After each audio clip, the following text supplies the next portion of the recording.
अधिकारी हो जाता है।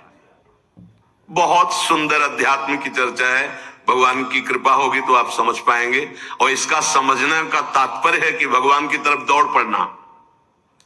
आदौ नित्या नित्य वस्तु विवेक परिगण्यते। पहला साधन, सत्य वस्तु क्या है, असत्य क्या है, पहला है, इसकी अभी व्याख्या करेंगे। दूसरा, इहा मूत्र फल भोगो विरागस तदनंतरम। इस लोक और परलोक के समस्त भोगों से वैराग्य हो जाना। तीसरा, शम दमादि षटक संपत्तिर। शम, दम, उपरति, तितिक्षा, श्रद्धा, समाधान, ये 6 संपत्ति साधु के पास होती। साधु का मतलब भेद से नहीं है, जो भगवत प्राप्ति करना चाहता है। शम, दम, उपरति, तितिक्षा, श्रद्धा, समाधान, ये 6 संपत्तिवान होता है उपासक। चौथा, मुमुक्षुत्वमिति स्फुटम। अब इस जन्म में मुझे मुक्त होना है माया से, ये प्रबल इच्छा। ये 4 साधन है आत्मस्वरूप में स्थित होने के लिए, भगवत प्राप्ति के लिए। अब पहला, नित्यानित्य वस्तु विवेका परिगण्यते। पहला साधन है कि नित्य क्या है और अनित्य क्या है। तो वेदांत के अनुसार ब्रह्म सत्यम जगन मिथ्येत्येवं रूपो विनिश्चयः।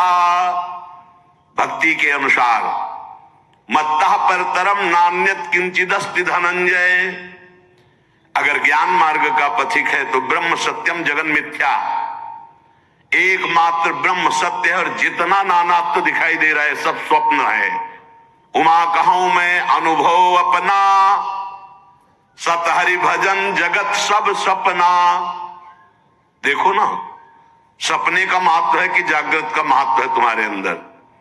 इसीलिए जननी जनक बंध सुत दारा, तनु धन धाम सुहृद परिवारा, सबकी ममता ताग बटोरी, ममपद मने बांध बरडोरी, समदर्शी इच्छा कछु नाही, हरस शोक भय नहीं मन माही।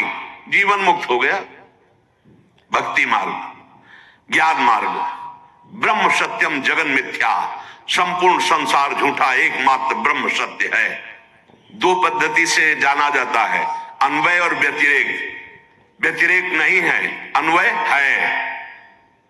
पहले व्यतिरेक, ये जो शरीर देख रहा हूं, ये जो भोग विलासता देख रहा हूं, ये जो अच्छा बुरा जन्म मरण देख रहा हूं, ये सब मिथ्या है। फिर सत्य क्या है? ब्रह्म सत्य है। सत्य क्या है? वासुदेवा सर्वमित समात्मा सुदुर्लभा, मेरे आराध्य देव के सिवा और कुछ सत्य नहीं है। पहला, तभी वैराग्य होगा। जिन भोगों में लगे हो उसी को भगवान मान लोगे तो और भोग वृत्ति बढ़ जाएगी। ये हटना किससे है? नहीं, पहले जहां लगे हो उसे मिथ्या देखो, उससे वैराग्य करो, तब सत्य वस्तु जो जानोगे, क्या? हरि, ब्रह्म, जो भी नाम आप दो उसी एक परमात्मा तत्व के हैं। तो ब्रह्म सत्यम जगन मिथ्येत्येवं रूपो विनिश्चयः। जिसकी बुद्धि ने निश्चय कर लिया है कि एकमात्र आराध्य देव के सिवा सब झूठा, सारे रिश्ते नाते, सारी भोग विलासिता ये स्वप्निक है, सत्य है तो सच्चिदानंद प्रभु सत्य है। ये पहला साधन, नित्यानित्य वस्तु का विवेक। नित्य क्या है? प्रभु ब्रह्म। अनित्य क्या है? उसके सिवा सब। इसीलिए बहुत कठिन पड़ता है, गुरु कृपा से ही ये बात समझ में आती। दूसरा है, इहा मूत्र फल भोगो विरागस तदनंतरम। जितना भी हम देख पा रहे हैं और जितना सुन पा रहे हैं, इन सब भोगों से वैराग्य हो जाना चाहिए मुक्त होने के लिए। सुने हुए भोग, जैसे शास्त्रों में ऐसा करे तो विमान मिलेगा, अप्सरा मिलेगी, ये मिलेंगे, वो मिलेंगे, इतनी यज्ञ करने के बाद इस पद का अधिकारी होगा, इस पद का अधिकारी होगा, 100 अश्वमेध यज्ञ के बाद देवराज इंद्र पद का अधिकारी होगा, ऐसा तप करने से तप लोग जाएगा, ऐसा करने से महार लोग जाएगा, ऐसा होगा तो जन लोग, ये सब वेदों में वर्णन है। ऐसा करने से वो ब्रह्म लोक को जाएगा। आ ब्रह्म स्तंभ पर्यंतम सर्वम मायामयम जगत।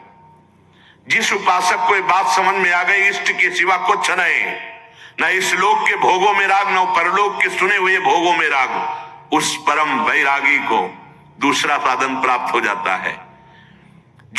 दर्शन और श्रवणादि के द्वारा देह से लेकर ब्रह्मलोक पर्यंत संपूर्ण अनित्य भोग पदार्थों का घृणा बुद्धि से त्याग कर चुका है नारायण स्वामी। ब्रह्मादि के भोग सब विषम लागत ताई, नारायण ब्रज चंद की लगन लगी जाए। समझो कितना कठिन है भोगों का राग। यहां से ही नहीं, यहां से लेकर ब्रह्मलोक तक कोई भी भोग उतरे और तुम्हारा मन चलायमान न हो, उतरता है, उसे दूसरा नहीं जानता, वही उपासक जानता है जो जिस कोटि का होता है।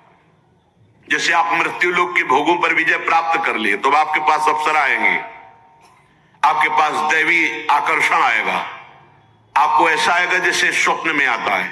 बैठे बैठे एकांत सेवन कर रहे हैं, आपके सामने वो दृश्य उपस्थित है, चिल्ला पड़े, नहीं प्रियाजू, हे करुणामयी स्वामिनी, ये मेरा मन कहां खत्म दृश्य, आगे बढ़ो।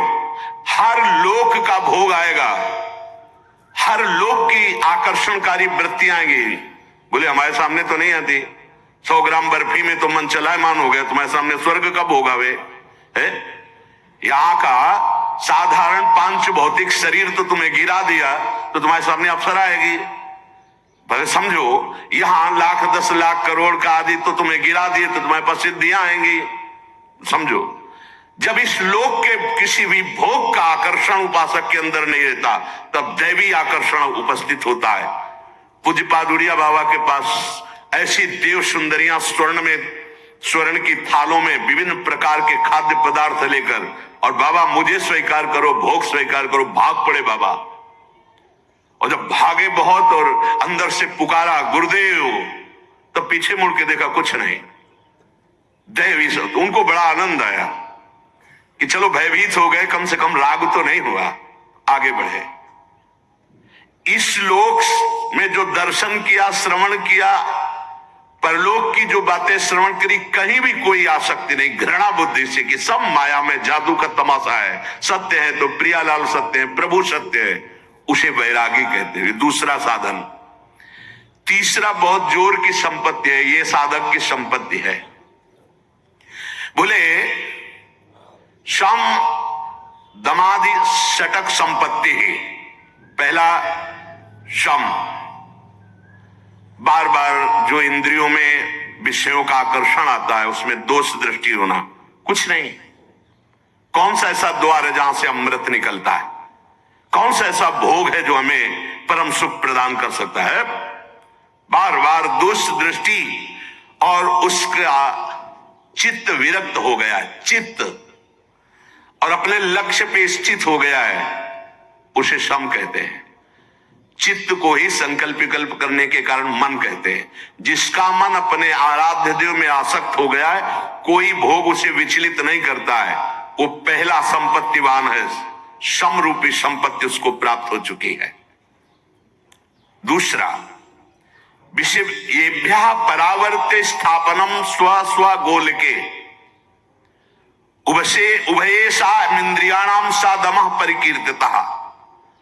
बिना किसी भोग का अवलंबन लिए हुए हर इंद्रिय अपनी अपनी जगह अंतर्मुख। नेत्र खुले हैं पर केवल लक्ष्य दिखाई दे रहा है, कान है पर उसे केवल अपने आराध्य देव की बात, मंत्र, नाम सुनाई दे रहा है।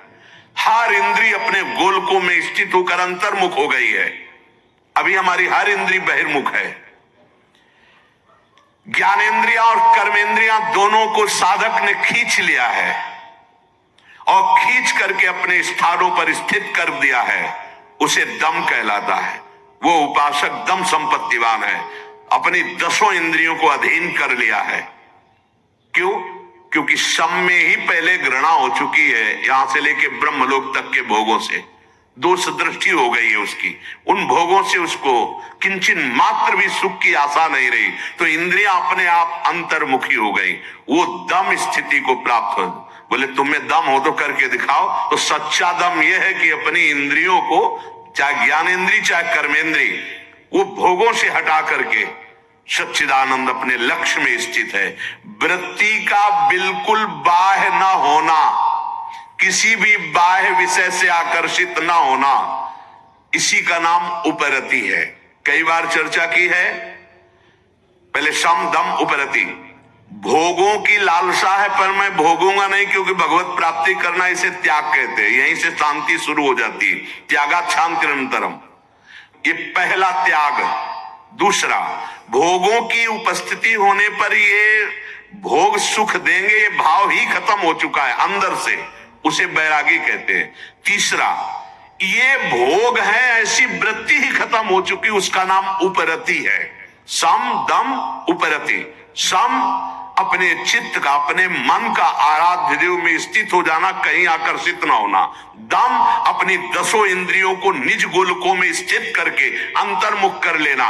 उपरति, किंचन मात्र त्रिभुवन में कोई भोग सामग्री भी है ऐसा भान न रह जाना, उसे उपरति कहते हैं। अब तितिक्षा, सहनम सर्व दुखानां प्रतिकार पूर्वकम चिंता विलाप रहितम सा तितिक्षा निगद्यते। उपासक को जो तितिक्षु है, सहनशील, सबसे बड़ा पहला लक्षण है महात्मा का, चाहे गृहस्थ हो चाहे विरक्त हो, भगवत मार्ग के पथिक का। तितिक्षवः भगवान कपिल देव जी ने कहा। फिर कहा कारुणिका सुहृदा सर्वभूताना, आगे बात अलग है। पहला है तितिक्षवः। किसे कैसे हैं तितिक्षवा? बोले सहनम सर्व दुखानाम, समस्त दुखों को बिना प्रतिकार किए हुए सह जाना। कोई निंदा कर रहा है, कोई अपमान कर रहा है, या शरीर रोग से ग्रसित हो गया या कुछ भी, हर दुख को सहना, अपनी दिनचर्या में फर्क नहीं पड़ने वाला। सच्ची बात समझना। एक संत को देखा तो वो एक करवा रखते थे और उसमें पंजीरी रखते। सेनपुर में, जिसमें बाबा सरकार मग्नानंद सरस्वती जी रहते थे, पास में ही था, वो उनका आश्रम था। वो 4 घंटे गंगा जी में खड़े होकर के मंत्र जाप करते थे। अलग अलग संतों की दिनचर्या होती है। तो कछुआ ने काट लिया।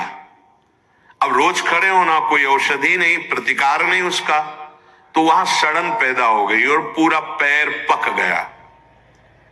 अब उनसे जब औषधि के लिए कहा जाता तो वो मना कर देते थे कि नहीं नहीं ठीक है, कोई परेशानी नहीं। सच्ची तितिक्षा ये है कि प्रतिकार किए बिना आए हुए प्रारब्ध भोग को सह जाना।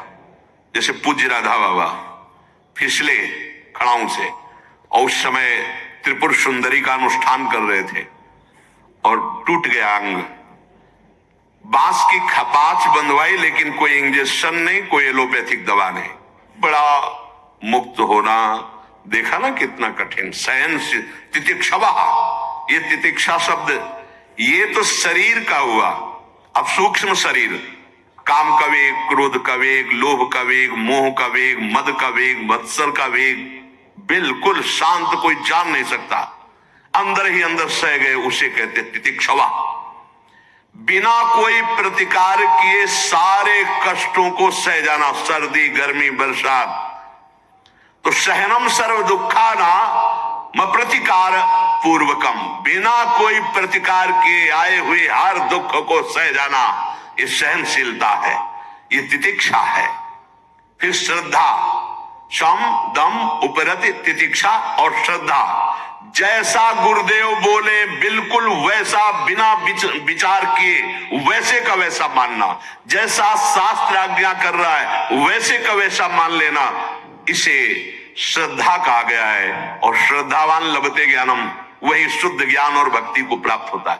तुम्हें लाभ दिखाई दे रहा है लेकिन गुरुदेव को हानि दिखाई दे रही, गुरुदेव की बात मानो। नहीं, जो कह रहे हैं हमें अक्षरशः पालन करना है।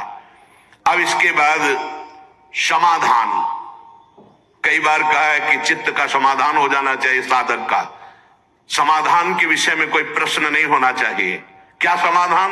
सर्वदा स्थापनम बुद्धे शुद्धे ब्रह्मणि सर्वथा तत्समाधानमित्युक्तम न तो चित्तस्य लालनम। कह रहे हैं चित्त का दुलार करना समाधान नहीं कहलाता। आज ये खा ले, आज वो पी ले, आज ये देख ले, आज वो सुन ले, ए साधक, चित्त न तो चित्त से लालनम, चित्त का दुलार करने के लिए हम सब मार्ग में नहीं आए, विध्वंस करने के लिए आए। मन मांगे आज रबड़ी तो उसे नमक का घोल देना चाहिए। भगवत मार्ग में चले। ये किसको बुला रहे हो? किसको बढ़ा रहे हो? उठा के पटक देगा तुम्हें जिसको खवा रहे हो।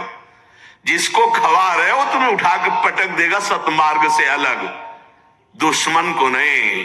हाँ, जब तक मन विषयाभिलाषी तब तक दुश्मन, और जब मन विषय रहित हो तो इंद्रियाणाम मनश्चास्मि साक्षात श्री कृष्ण है। इच्छाओं की पूर्ति करने वाले साधक का कभी समाधान नहीं होता, ध्यान रखना। इसीलिए कहे न तो चित्तस्य लालनम। अपनी बुद्धि से जब निश्चय कर लिया कि सत्य वस्तु केवल परमात्मा है, प्रियालाल है, तो उसी में स्थित रहे और जथा लाभ संतोष सदा काहू सो कछु न चाहूंगो। बिना चाहे रबड़ी आ गई तो जय राधा वल्लभ लाल की, और बिना चाहे नमक रोटी मिल गई तो जय राधा वल्लभ लाल की। चाह किसी भोग की नहीं, और बिना चाह के जो भी है प्रारब्धानुसार आया, उचित विचार करके कोई परास्त नहीं कर सकता।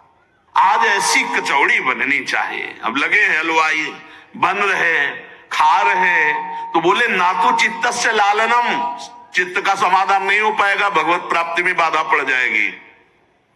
जरा विचार करके देखना भाई, कसौटी है ये परमार्थ की, ना तो चित्तस्य लालनम। जब ये बात आती है कि आज हमको ये चाहिए, तो पूर्ति तो हरि गुरु कर देंगे, लेकिन बहुत असंतोष होता है, सच्ची मानना। आपको सिर्फ प्रभु चाहिए, इसके अलावा जा ही न चाहिए कबहू कछु। तुम्हारे मुख से नहीं निकलना चाहिए, मन में भले आ जाए। तुम्हें गंभीर रहना चाहिए। क्या पाओगे आज? कुछ नहीं, नहीं कुछ तो आप पाओगे, जो प्रिया जो दे देगी जूठन वही पालेंगे। इसके सिवा शब्द नहीं निकलना चाहिए। शब्दों में सुधार करो, शब्दों में सुधार करो, वाणी से परिपक्व बनोगे तब मन से परिपक्व हो जाओगे। तुम्हारा मन कह रहा है लेकिन तुम्हें नहीं कहना। आज उत्सव है, आप सब मिलकर बताइए क्या पवाया जाए? ये कुछ नहीं, नहीं कुछ तो फिर जो आप दे देंगे श्री जी की जूठन वो पालेंगे। इसके अलावा शब्द नहीं होना चाहिए कि आज इनका जन्मदिन है, आज अमुक चीज बननी चाहिए। ये अमुक चीज श्री जी के लिए बननी चाहिए। आपकी अगर भाषा भी निकले, आज हमें मन करता है कि श्री जी को आज ये पवाया जाए क्या? हाँ, ये श्री जी को पवाया जाए। ये तो बात समझ में आ गई। नहीं, आज अमुक उत्सव है, आज अपने लोग ये पाएंगे। गए आप सब लोग साधन से चले जाओगे।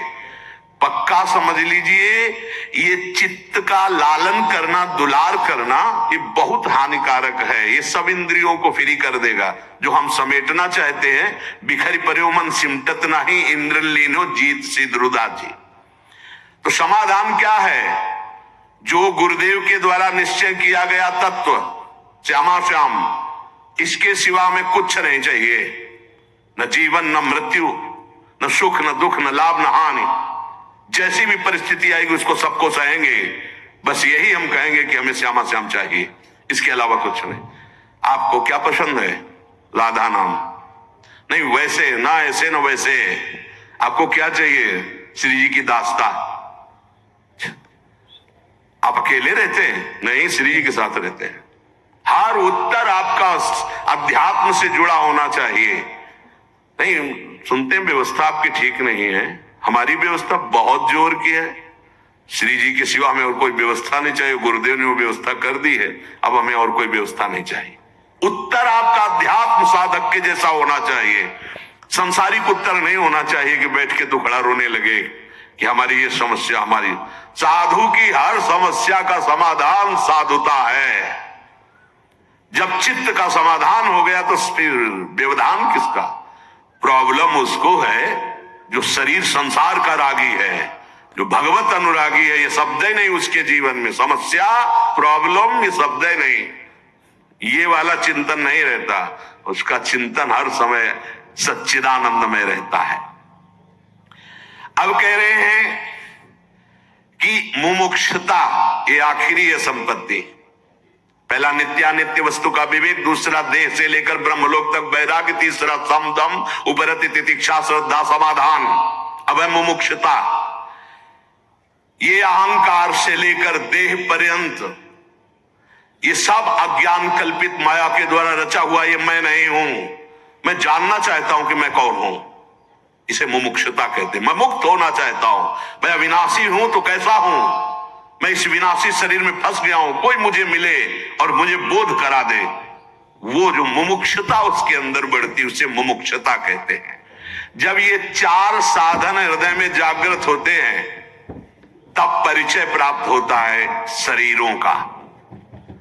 स्थूल शरीर किसे कहते हैं? ये जो आप देख रहे हैं, मज्जा स्थिमेदः पल रक्त चर्म त्यागावैर्धातु भिरे भिरन्वितम पदोर्वक्षो भुज पृष्ठमस्तकै रंगैरुपांगैरुपयुक्तमेतत् अहममेति प्रथमितो शरीरम मोहास्पदम स्थूलमितिर्यते बुधैः।